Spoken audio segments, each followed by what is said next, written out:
আমি কাহিনীতে বিশ্বাস তো না, কিন্তু এক কাহিনী মনে উঠলো, এই জন্য বলতেছি।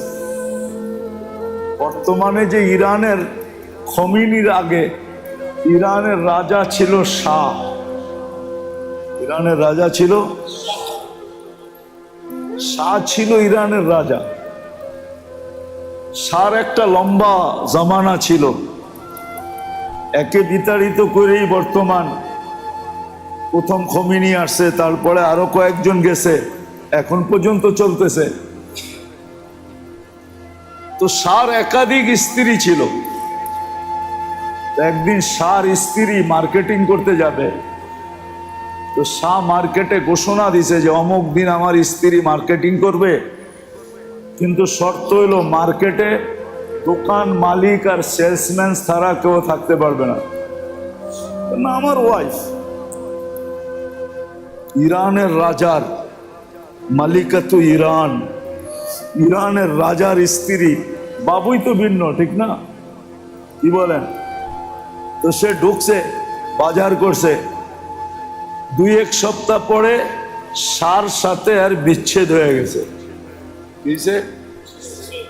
ডিভোর্স হয়ে গেছে ওই মহিলারই। আবার মাসখানিক পরে ওই মহিলা ওই মার্কেটেই ঢুকছে। এখন কি রানী হিসাবে ঢুকছে না পাবলিক হিসাবে ঢুকছে? যখন পাবলিক হিসাবে ঢুকছে তো এখানে এক কপি ছিল, তো সে দেখা ওই সময় কলম হাতে নিয়ে লিখতেছে, মালিকাতু ইরান দুফিনাত ফি তুরাবিন নিসিয়ান। ইরানের রানী ধুলের মাটিতে দাফন হয়ে গেছে। 1 সপ্তাহ আগেই তো রানী হিসাবে আসছে, পুরা মার্কেট খালি ছিল, উনি একা মার্কেটিং করছে রানী হিসাবে। ডিভোর্স হইতে দেরি, ভ্যালু কমতে দেরি হয় না। আল্লাহ আমাদেরকে কিনতে চাইতেছেন, আমাদের ভ্যালু কতটুকু পাবেন। আল্লাহ কিন্তু কিনতে চাইতেছেন। আফসোস তো এইখানে যে মুসলমান নিজের দাম বুঝলো না, যুবক তার দাম বুঝলো না, নারী তার দাম বুঝলো না, পুরুষ তার দাম বুঝলো না। জীবনটা বড় দামি। এই জন্যই দেহের চিকিৎসার চেয়ে আত্মার চিকিৎসা বেশি করা উচিত ছিল, কেন আত্মা যেন কলুষিত না হয়। না, আল্লাহর তো হুকুম হইলো আমি দিল দেখা কিনবো। কি দেখা? দিল দেখা, দিল দেখা কিনবো। দিল হাদিসে আছে, বাল ইয়ানজুরু ইলা কুলুবিকুম, আল্লাহ তোমাদের দিল দেখা কিনবে। আর হাদিসে এটাও সুস্পষ্ট আছে, সাহাবায়ে কেরামকে, নবীদেরকে বাছাই করার পরে সমগ্র মানব জাতির দিল আল্লাহ একটা একটা কইরা দেখছেন। তারপরে 1.25 লক্ষ সাহাবাক দিল দেখা আল্লাহ নিজের বন্ধুর সোহবতের জন্য নির্বাচিত করছেন। আমরা যে উম্মতে মুহাম্মাদি, আমাদেরকে দিল দেখা নির্বাচিত করছেন, দিল দেখা। কোরআন এটাই বলে, হুয়া জতাবাকুম, আল্লাহ দিল দেখা আমাদেরকে উম্মতে মুহাম্মাদি বানাইছে। নাইলে মানুষ কি কম ছিল নাকি? কি 1.25 লক্ষ উম্মত কি কম ছিল? আপনার কাছে ডাটা নাই দেখা আপনি জানেন না কত ছিল। আজকে আপনি ডাটা আছে বিদায় আপনি বলেন দুনিয়া 800 কোটি মানুষ। 1.25 লক্ষ নবীদের আমলে কয়েকশো কোটি চলে গেছে কবরে, আপনি জানেন না? এদের ভিতর থেকে 800 কোটি হইলেও তো 600 কোটি কাফের, 200 কোটি মুসলমান। কিয়ামতের সকাল পর্যন্ত এরকম ওইদিকে পাল্লা বাড়িয়েই থাকবে, এইদিকে পাল্লা কমই থাকবে, ঠিক না? হ্যাঁ, আল্লাহ আপনাকে আমাকে দিল দেখা নির্বাচিত করছেন, কিন্তু আজকে উম্মতকে দিলের রোগ বুঝানো যায় না, শরীরের রোগ তো খুব বোঝে। ওই ব্যাপারে তো বড় সচেতন, বড় সচেতন। এখন দুনিয়ায় কোথাও করোনার ভাইরাস খুঁজে পাওয়া যায় না, ঠিক না? তারপরও বড় বড় অফিসে দেখবেন মাস্ক পরা করে, ঠিক না? কি না করে না? করে তো। এখনো দেখবেন ডাক্তাররা মাস্ক ব্যবহার করে। আমি বিরোধিতা করতেছি না, সচেতন শারীরিক রোগের ব্যাপারে, কিন্তু এটার ব্যাপারে সচেতন না। এই জন্য এটার মৌলিক প্রথম রোগ যেটা যেটা দিলের জন্য বিষ স্বরূপ, একটার থেকে 100টা তৈরি হয়, 100টা। প্রথম হলো ফুজুলুল কালাম, অনার্থক কথা বলা, অনার্থক কথা বলা। অনার্থক কথার থেকে হাজারো জিনিস তৈরি হয়, সত্য জিনিস তৈরি হয়। ধারাবাহিকভাবে যখন চলতেছে, একটা একটা করে আপনাদেরকে দেখাবো যদি মুখস্থ রাখতে পারেন। এই জন্য বলে ফুজুলুল কালাম। এটার থেকে বাঁচার সর্বপ্রথম রাস্তা হলো যত বেশি চুপ থাকতে পারো।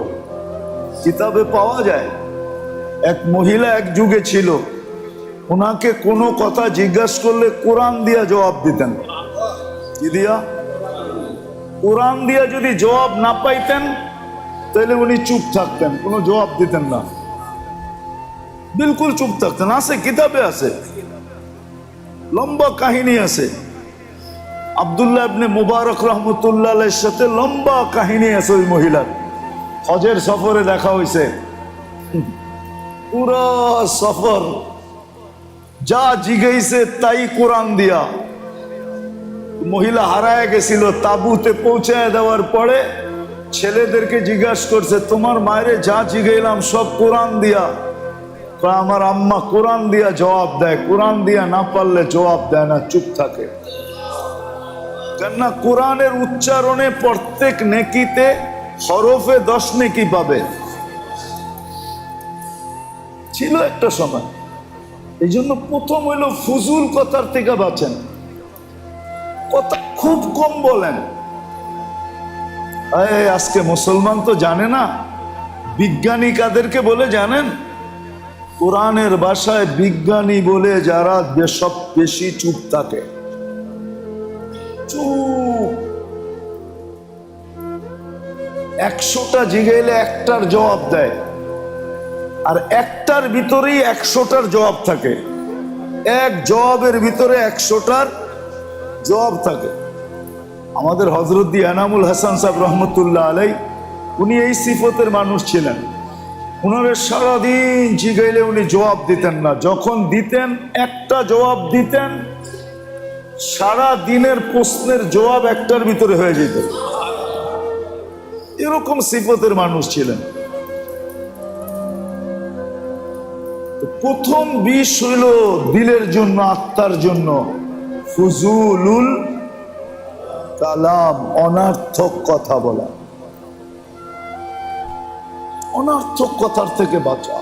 এই জন্য হাদিস বলছে, কুল খায়রান ইল্লা লিয়াসমুত, মান কানা ইউমিনু বিল্লাহি ওয়াল ইয়াউমিল আখির ফালিয়াকুল খায়রান ইল্লা লিয়াসমুত। যে আল্লাহর আখিরাতকে বিশ্বাস করে সে যখন বলে ভালো বলে, নাইলে যেন চুপ থাকে। বলছে ভালো কি? বা 3টা ভালো, এর বাহিরে একটাও ভালো না। আমর বিল মারুফ নাহি আনিল মুনকার যিকরুল্লাহ, সৎ কাজের আদেশ, অসৎ কাজের নিষেধ, আরেকটা হলো আল্লাহর জিকির। এই 3টা আপনার পক্ষে যাবে, বিরুদ্ধে যাবে না, বাকি সব বিরুদ্ধে যাবে। এই জন্য মেরে দোস্ত, আবার 1 মাস পরে আপনাদের সাথে দেখা হবে। জানি না ওটা কয় তারিখে পড়বে, কেননা আমি 4 তারিখে হজে চলে যাব। জানি না ওইটা কয় তারিখে পড়ে, দেখি আগামী মাসে শেষ রবিবার কবে হয়। ওটা 30 তারিখ ইনশাআল্লাহ, যদি দেশে থাকি। 26 তারিখে চলে আসবো ইনশাআল্লাহ, যদি আল্লাহ সুস্থ রাখে বা হায়াত রাখে। দোয়াও চাইতেছি, আমিও আপনাদের জন্য দোয়া করব। আপনারাও আমার জন্য দোয়া করেন। আয়সা আবার একটু বাহিরের সফর যদি না হয়, তাহলে আগামী মাসে 30 তারিখে, জুনের 30 তারিখে হলো শেষ রবিবার। 5টা রবিবার হবে তো আগামী মাসে, 4টা না 5টা রবিবার।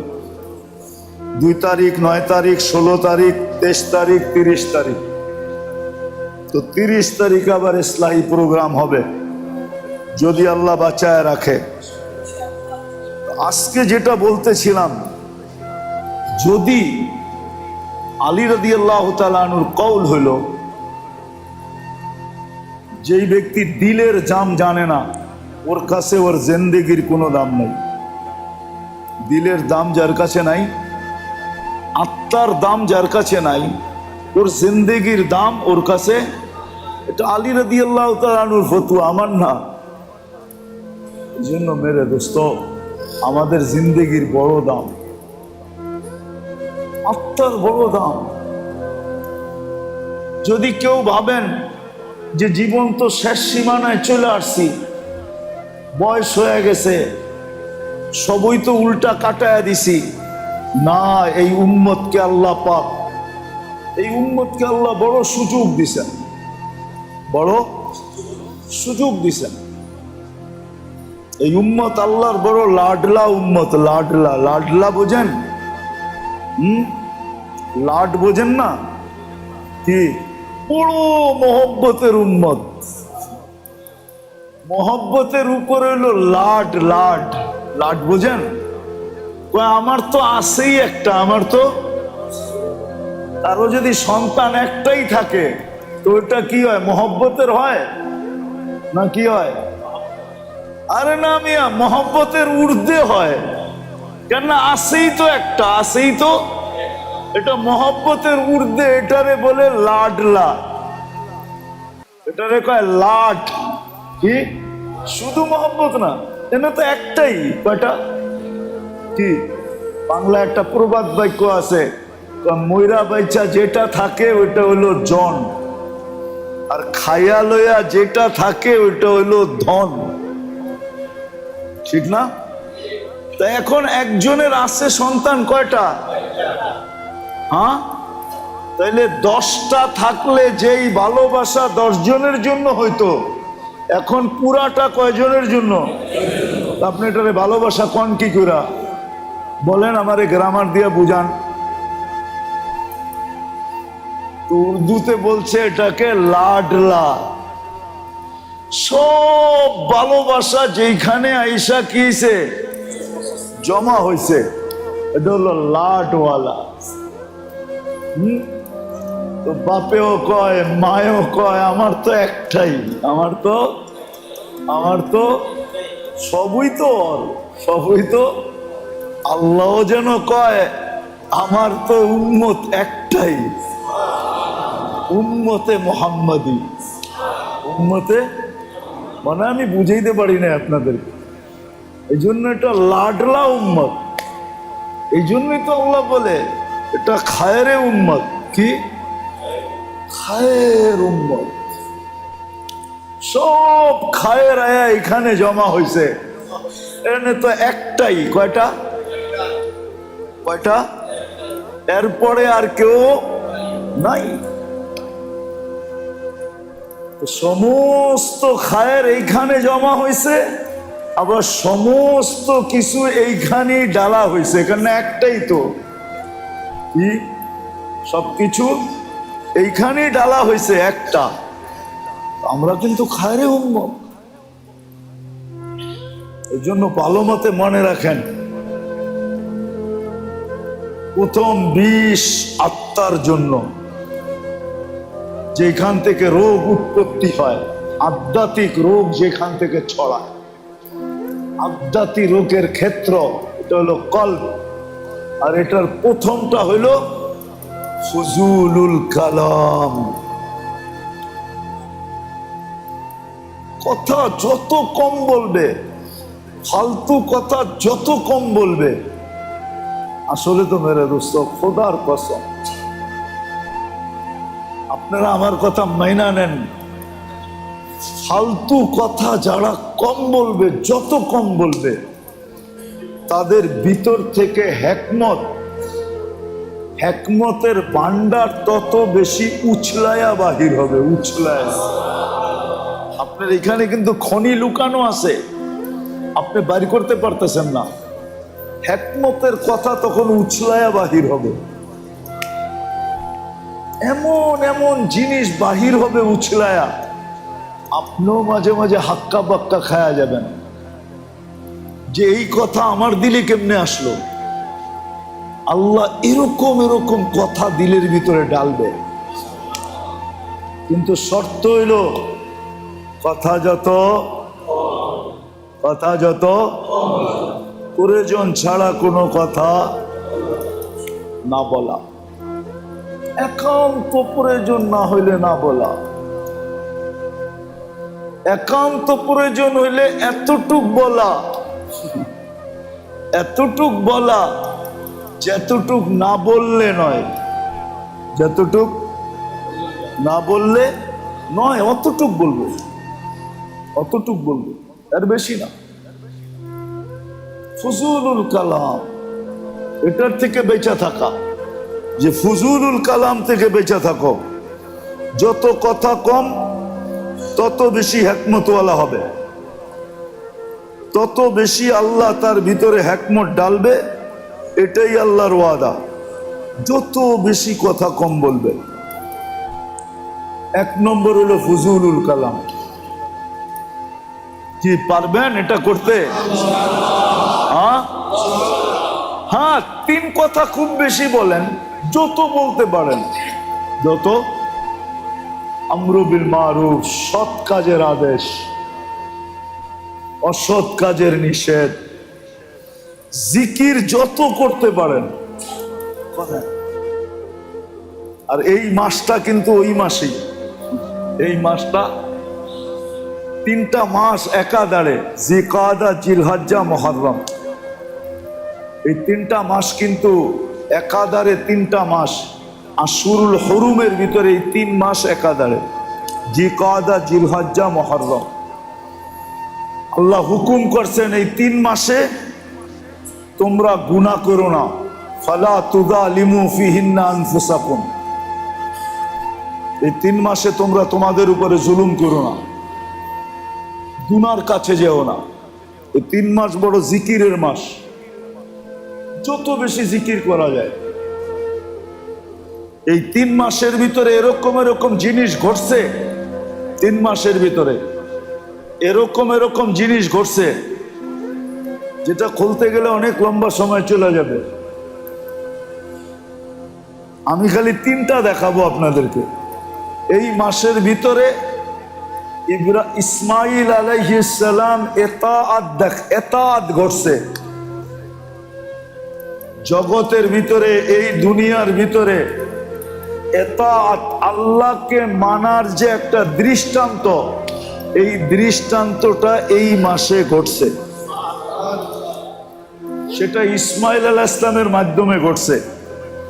ইসমাইল আলাইহিস সালাম আল্লাহকে কিভাবে মানতে হয় এটা দেখায় দিয়েছেন, মানা দেখাইছেন দুনিয়াতে, এতাআত দেখাইছেন।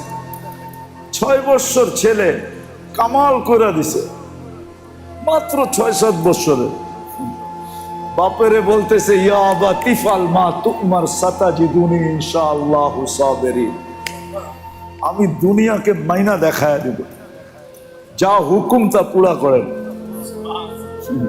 বাপ কাঁপতেছে, কেমনে কলিজার টুকরার উপরে ছুরি চালামু, কিন্তু যার উপরে ছুরি চলবে তার দিল কাঁপতেছে না, সে তো খুশিতে নাচতেছে। ইসমাইল আলাইহিস সালাম, ইব্রাহিম আলাইহিস সালাম বলতেছে, এত খুশি কেন? একটু পরে দুনিয়ার থেকে বিচ্ছেদ ঘটবে, জান্নাত মিলবে, দুনিয়ার চেয়ে জান্নাত উত্তম। একটু পরে তোমার আর আম্মার থেকে বিচ্ছেদ ঘটবে, আল্লাহ মিলবে, তোমাদের দুইজনের থেকে আল্লাহ উত্তম। বাপ কাঁপতেছে কিন্তু বাচ্চা কাঁপতেছে না, মানা দেখায় দিছে। যে কথা হইল এই মাস, হজের মাস, এটা লই মাস। ইসলাম দেখায় দিছে এনাবাদ, আল্লাহর দিকে ফিরতে হয় কি করে? কিভাবে আল্লাহর দিকে ফিরতে হয়? ফাফিরু ইলাল্লাহ বলে না, আল্লাহর দিকে ফিরো। কিভাবে ফিরতে হয় এটা আদম আলাইহিস সালাম দেখায় দিছে আরাফার ময়দানে, যে আল্লাহ ওনার তওবাকে কবুল করছেন, দুইজনকে মিলায়া দিছেন, এটা দেখায় দিছেন। আর মুজদালিফায় আমাদের নবীজি সবচেয়ে বড়টা দেখায় দিছেন, যে আল্লাহরে কেমনে মানাইতে হয়। তো মুজদালিফায় এসা সব দোয়া কবুল হইছে। আল্লাহ রসুল খুশিতে কান্নার ভিতরে হাইসা উঠছেন। সাহাবা জিজ্ঞাসা করছেন, হাসেন কেন? তো বলছে, আমার সব দোয়া কবুল হয়েছে, আল্লাহকে মানায় ফেলছি। উম্মতের জালেমরও মাফ করে দিছে, মজলুমরও মাফ করে দিছে। এই কথা শয়তান যাই না মাটি যে মারতেছে, আমি দেখতেছি মাথায় মাটি মারতেছে, ওর কান্না আর বিলাপ আর ওর দুরবস্থা দেখা আমি হাসি ধরে রাখতে পারতেছি না, এই জন্য আমি হাসতেছি। যে শয়তান তো আসলেই শয়তান হয়, করে কি? আল্লাহকে কেমনে মানাইতে হয় এটা মুজদালিফায় আল্লাহর রাসূল দেখায় দিছে। আল্লাহকে কেমনে মানায় নিতে হয়, কেমনে আল্লাহকে মানানো, বোঝেন তো? আল্লাহকে কেমনে রাজি করতে হয়। আর একটা শব্দ ওলামা আছে, নাইলে বলে দিতাম, এটা বললে খুব তাড়াতাড়ি বুঝতেন। হ্যাঁ, আছে না? সন্তান, অনেক সন্তান আছে চালাক খুব, ঠিক না? কেমনে কেমনে জানি বাপেরে পটায় আলায়, সব লয়ে লয়, ঠিক না? বাকি ভাই বোন কেউ পারে না, ও জানি কেমনে কেমনে পটায়া সব লয়ে লয়, ঠিক না? হুজুররা না থাকলে আমি এই শব্দই বলতে বইলা ফেলতাম, যে আল্লাহরে কেমনে পটায়া পক্ষে লওয়া যায়। আমাদের নবীজি এটা শিখাইছেন মুজদালিফায়, যে কেমনে আল্লাহরে পক্ষে নেওয়া যায়, আল্লাহরে কেমনে মানায় ফেলানো যায়, দোয়া কেমনে কবুল করানো যায়। বলবেন আমরা তো এখানে থাকবো না, আপনি এখানে থেকেও পারবেন, এখানে থেকেও পারবেন। যদি আজকের থেকে নিয়ত করেন যে এই 3 মাস আমি গুনার কাছেও যাব না। 3 মাস নিয়ত করেন ঘরের টেলিভিশন বন্ধ রাখবো, ডিশের লাইন কেটে দিব, খোলা রাখবো। 3 মাস পরে, বৈধ অবৈধ আমি বলতেছি না, 3 মাস পরে দেখেন, কিন্তু এই 3 মাস দেখেন না। এখন জিকাদা চলতেছে, জিলহজ্জা আর মুহররম। যুবকদেরকেও বলতেছি, গুনার থেকে বাঁচো। গুনার থেকে বাঁচলেই একটা কথা বলে উঠলো, বুঝবেন কি বুঝবেন না জানি না, ডাকায়া তো আপনারা না, ডাকার তো এখন আর ঐতিহ্য নাই, আছে নাকি? কি আছে? আগে তো পুরান ঢাকার সব জায়গায় ঘরেও কমসে কম কিছু ডাকায়া কথা কইতো, ঠিক না? এখন তো এরাও ডাকায়া কথা বলে না। আবার ডাকায়া কথার সাথে সাথে কিছু ছিল, হাম লোগোं का बारी में मियाँ तुम लोगों का दावत है, এখন তো এটাও বলে না, ঠিক না? কি বলেন নাকি? ওই যে বই রয়েছে 2-1 জন বলে, हम लोगों का बारी में मियाँ तुम लोगों का दावत है। তো উর্দু তো বোঝেন না আপনারা। এখন উর্দুতে একটা প্রবাদ বাক্য আছে, পানি মে রহকর সদব পানি কা মুহতাজ। পানি মে রহকর সদব, পানি কা সদব চিনেন? ঝিনুক রে বলে, ঝিনুক। মুক্তা কোথায় হয়? কোথায়? ঝিনুকের ভিতরে হয় না? হ্যাঁ, আগে আমাদের এই অঞ্চলে যত ঝিল ছিল সবগুলোর ভিতরে মুক্তা পাওয়া যেত। মতিঝিলের নাম মতিঝিল কেন? মতিঝিল, মতিঝিলের ঝিলের ভিতরে মুক্তা পাওয়া যেত। বাংলাদেশের ন্যাচারাল মুক্তা ওয়ার্ল্ড ফেমাস। ওয়ার্ল্ডের ভিতরে এত সুন্দর কালার আর এত ভালো মুক্তা দুনিয়ার কোথাও পাওয়া যায় না। আমি তাঁতিবাজার থাকি, তো আমি এটা সম্বন্ধে আমার নলেজ আছে। ওয়ার্ল্ড ফেমাস মুক্তা হলো, কিন্তু এখন আর ওই দিকে কেউ যায় না। এই জন্য এই জিনিসই বিলুপ্ত হয়ে গেছে। তো পানি মে রহকর সদব পানি কা মোহতাজ, ঝিলের ভিতরে থাকলে কি ঝিলের পানি দিয়া মুক্তা হয় না। ঝিলের পানি দিয়া ও একটা ফোঁটার মোহতাজে সারা বছর হাকুরা থাকে। বৃষ্টি যখন বর্ষিত হইতে থাকে তো উপরে উঠা আসে, ও চিনে কোন ফোঁটাটা ভিতরে নিলে মুক্তা তৈরি হবে। ওই ফোঁটাটা ভিতরে নিয়ে তারপরে নিচে চলে যায়, ওর পেটের ভিতরে আস্তে আস্তে মুক্তা তৈরি হইতে থাকে। ঠিক এই মাস 3টা এরকম। এটার ভিতরে যদি আপনি কিছু নিতে পারেন তাহলে আপনিও এরকম মুক্তার মতো ফেমাস হয়ে যাবে। এই 3টা মাস কিন্তু এরকম। এই জন্য বলতেছি গুনার থেকে বাঁচেন। 3 মাস এইখানে বৈশা ওই 3টা অর্জন করেন। আজকের থেকে যত কথা কম বলতে পারেন। আর সামনে আসতেছে 10 রাত্র 10 দিন, জিলহজের 10 রাত্র 10 দিন, 10 রাত্র 10 লাইলাতুল কদরের সমান। 10 দিন এক এক বৎসরের ইবাদতের সমান। জিলহজের 1 তারিখ থেকে নিয়ে 10 তারিখ পর্যন্ত। ওয়ালায়ালিন আশ ওয়াল ফাজরি ওয়ালায়ালিন আশ, আল্লাহ কসম খাইছেন। 10 রাত্রের কসম আল্লাহ খাইছেন। ওই 10 রাত্র কাজে লাগান, নিজে লাগান, গড়ালাদেরকে লাগান। গড়ালাদেরকে বলেন যে 10 রাত্র কাজে লাগাও। তেলাওয়াত করেন, ইস্তেগফার করেন, দুরূদ পড়েন, দোয়া করেন, আল্লাহর কাছে চাইতে থাকেন। আপনারা এখানে বসে চাইবেন, হাজিরা ওইখানে বসে যাবে।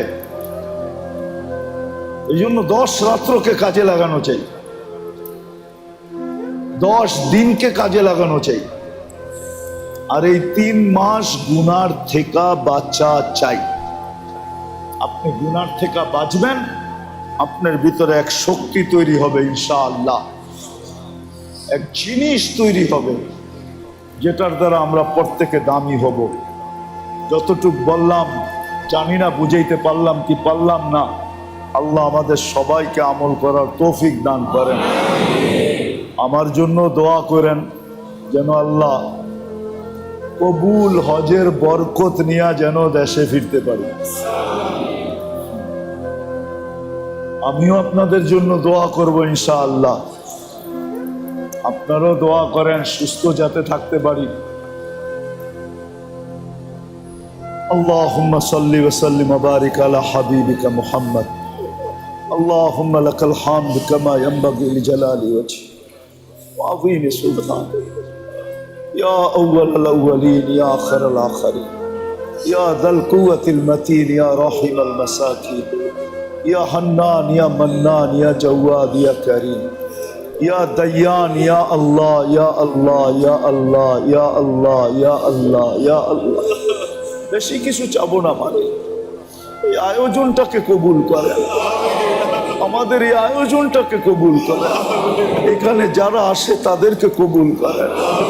আল্লাহ এটা যে মকবুল ওই নিদর্শন আমাদেরকে দেখায় দেন, যেটা মকবুল এটা কবুল আল্লাহ এটা আমাদেরকে দেখায়। আমাদের প্রত্যেকটা ইসলাহি মজলিসকে আপনি কবুল করেন, এইখানে হোক আর যেইখানে হোক প্রত্যেকটা ইসলাহি মজলিসকে কবুল করেন।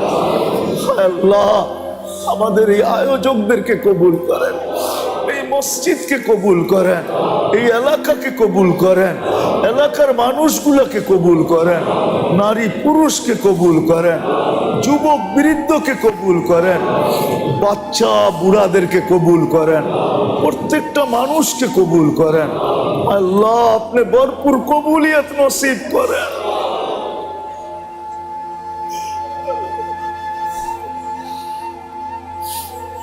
এই মজলিসকে রুহের খোরাক হিসাবে কবুল করেন, এই মজলিসকে রুহের খোরাক হিসাবে কবুল করেন।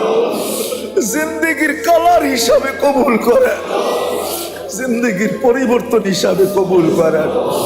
আল্লাহ কবুলিয়ত নসিব করেন, কবুলিয়ত নসিব করেন।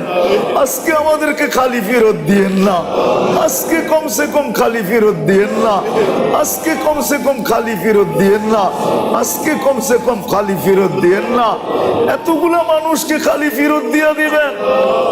আরো আপনার ঘরে বসে হাত তুলছে, সাদা দাড়িও তো আছে, কালা দাড়িও তো আছে, যুবকও তো আছে, বৃদ্ধও তো আছে, তোলাবাও তো আছে, ওলামাও তো আছে। জানি না বাহিরে আওয়াজ যায় কিনা, মা বোনরা ঘরের ভিতরে হাত উঠায় বসা আছে কিনা জানি না। আয় আল্লাহ, এরাও তো আছে। আজকে আমাদেরকে কবুলিয়ত ছাড়া ফেরত দিয়েন না। দুনিয়ার কেউ নিজের ঘরের থেকে খালি মুখ ফেরত দেয় না। হায় আল্লাহ, আপনি তো সবচেয়ে বড় গায়্যুর, আপনি তো সবচেয়ে বড় গায়রতওয়ালা। আপনার চেয়ে বড় গায়্যুর তো কেউ নাই, আপনার চেয়ে বড় মর্যাদাশীল তো কেউ নাই। আপনি আমাদেরকে খালি হাতে ফেরত দিবেন কি কইরা? আমাদেরকে কবুলিয়ত নসিব করেন। যার যে পেরেশানি আছে দূর করে দেন, প্রয়োজন আছে মিটায়া দেন, অসুস্থ আছে শেফায়ে কামেলা আজেলা দায়েমা মুস্তামিররা নসিব করেন। জটিল রোগে যারা আক্রান্ত আল্লাহ, ব্যয়বহুল রোগে যারা আক্রান্ত, অপরিচিত রোগে যারা আক্রান্ত, আয় আল্লাহ আমাদের অনেক ভাই দরখাস্ত করছে। আয় আল্লাহ, আয় আল্লাহ, আয় আল্লাহ, আয় আল্লাহ, আয় আল্লাহ, আমাদের এক ভাই সন্তান এখনো কথা বলে না। আল্লাহ তার মুখে কথা ফুটায় দেন, আল্লাহ কথাকে ফুটায় দেন। আজকে আমাদের দোয়া কবুল করেন, আজকে আমাদের দোয়া কবুল করেন, আজকে আমাদের দোয়া কবুল করেন, আজকে আমাদের দোয়া কবুল করেন। আল্লাহ এই মহল্লা না, এই মজলিসে যারা আছে এদের সাথে এদের আত্মীয় স্বজন যে যেখানে ঘুমায়া আছে, মাটির নিচে যেখানে শুয়ে আছে, পুরো উম্মতে মুহাম্মাদি যেখানে ঘুমায়া আছে, ইনসান হোক আর জিন্নাত হোক, আল্লাহ সবাইকে মাফ করে দেন। আল্লাহ সবাইকে মাফ করে দেন। আমাদের মা বাবাকে মাফ করে দেন, আমাদের মা বাবাকে মাফ করে দেন, ভাই ব্রাদারকে মাফ করে দেন, আপনজন যারা কবরে চলে গেছে মাফ করে দেন। আল্লাহ ফিলিস্তিনকে জয় যুক্ত করে দেন। একটা ঈদ গুলিয়ার লাশের ভিতরে চলে গেছে, আর একটা ঈদ সামনে আসতেছে, জানি না কি ঘটে কপালে, কিন্তু মালিক বলবো ওই ঈদটা যেন আর গুলিয়ার লাশের ভিতরে না কাটে। আপনার হুকুম হইতে দেরি, আল্লাহ বাস্তবায়ন হইতে দেরি হবে না। আপনি তো আমরুকা বাইনাল কাফি ওয়ান নুন ইদা আরাদতা শাইআন আন ইয়াকুলা লাহু কুন ফায়াকুন। আল্লাহ আপনি ফয়সালা করে দেন, আমরা যেন কালকে সকালে শুনতে পারি ফয়সালা হয়ে গেছে, ফিলিস্তিন জিতা গেছে, দুশ্মনের মুখ কালা হয়ে গেছে। আল্লাহ একটু দেখান না। আল্লাহ আমাদের কারণে হয়তো করবেন না, কেন আমরা তো আপনার ইজ্জত রাখি নাই, আপনার হাবিবের ইজ্জত রাখি নাই, কিন্তু শাহরে হারামের উসিলায় কইরা দেন, শাহরে হারামের উসিলায় আপনি কইরা দেন। জি কাদা চলতেছে, 2 দিন পরেই জিল হজ্জা আসবে, আল্লাহ জিল হজের উসিলায় আপনি কইরা দেন। আল্লাহ জয় যুক্ত কইরা দেন। আয় আল্লাহ, আয় আল্লাহ, যেই তুফানের কথা আমরা আমাদের দেশে শুনতেছি, আয় আল্লাহ আয় আল্লাহ আমরা আপনার শুকরিয়া আদায় করি। বহুতবার 10 নম্বর পতাকা উঠছে, ফ্ল্যাগ উঠছে, 10 নম্বর মহাবিপদ সংকেত দেখানো হয়েছে, কিন্তু আমাদের দেশে কোনো বিপর্যয় ঘটে নাই। আল্লাহ আজকেও যেন কোনো বিপর্যয় না ঘটে। আপনি কুদরত দিয়ে দেখায় দেন যে এই দেশের সাথে আপনার একটা মহাব্বত আছে, এই দেশের মানুষের সাথে মহাব্বত আছে। আয় আল্লাহ দুর্যোগের থেকে বাঁচায় দেন।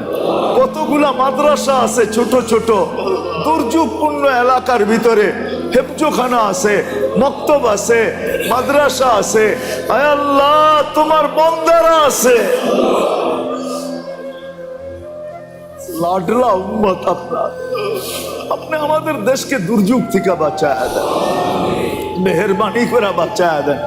কাল সকালে যেন শুনি ছিল তো 10 নম্বর, কিন্তু কিছু ঘটাইতে পারে নাই, চলে গেছে। কোন দুর্যোগ ঘটে নাই বাংলাদেশে।